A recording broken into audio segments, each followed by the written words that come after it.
बचपन में जब नया नया कंप्यूटर चलाना सीखा था तो कीबोर्ड पर अक्षर ढूंढने में कुछ सेकंड लग जाते थे। ढूंढते ढूंढते 10 बार टाइप करने में भी बहुत समय गंवा देते थे। तब सबने ज़रूर सोचा होगा कि कीबोर्ड बनाने वाला कितना नासमझ था।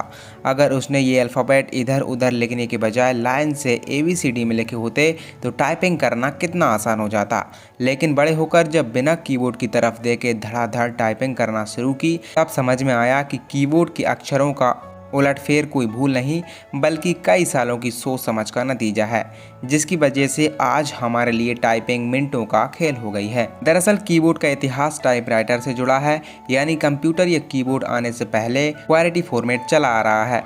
साल 1868 में क्रिस्टोफर लेथम-सॉस, जिन्होंने टाइपराइटर का इन्वेंशन किया था, उन्होंने पहले ABCDE फॉर्मेट पर ही कीबोर्ड बनाया था। लेकिन उन्होंने यह पाया कि जितनी स्पीड और सुविधाजनक टाइपिंग की उन्होंने उम्मीद की थी वह नहीं हो पा रही है। इसके साथ ही कीज़ को लेकर कई और दिक्कतें भी सामने आ रही थीं। ABCD वाले कीबोर्ड की वजह से टाइपराइटर पर लिखना मुश्किल हो रहा था। मुख्य कारण तो यह था कि उसके बटन एक दूसरे के इतने करीब थे कि मुश्किल से टाइपिंग हो पाती थी। इसके अलावा अंग्रेजी के कुछ ऐसे अक्षर जिनका इस्तेमाल ज़्यादा किया जाता है, जैसे EISM, और कुछ शब्दों की बहुत कम ही ज़रूरत पड़ती है, जैसे X और Z।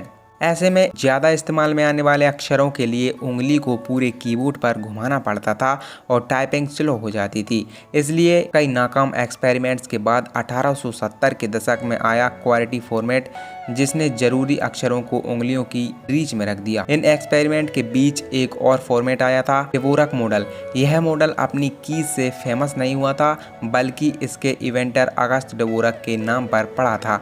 हालांकि यह कीबोर्ड बहुत दिनों तक चर्चा में नहीं रहा क्योंकि यह अल्फ़ाबेटिक तो नहीं था लेकिन आसान भी नहीं था। लोगों को क्वालिटी मॉडल ही सबसे ज़्यादा पसंद आया, इसलिए यही प्रचलित हुआ। यह रहा कीबोर्ड की ABCD का पूरा गणित। हम आगे भी ऐसे ही कुछ मज़ेदार फैक्ट्स वाली जानकारी आपके लिए लाते रहेंगे। दोस्तों, फिलहाल यह कीबोर्ड की जानकारी आपको कैसी लगी हमें कमेंट करके ज़रूर से बताएं, और कंप्यूटर से रिलेटेड ऐसे ही नॉलेजेबल वीडियो पाने के लिए चैनल को सब्सक्राइब करके बेल आइकन को प्रेस करें। धन्यवाद।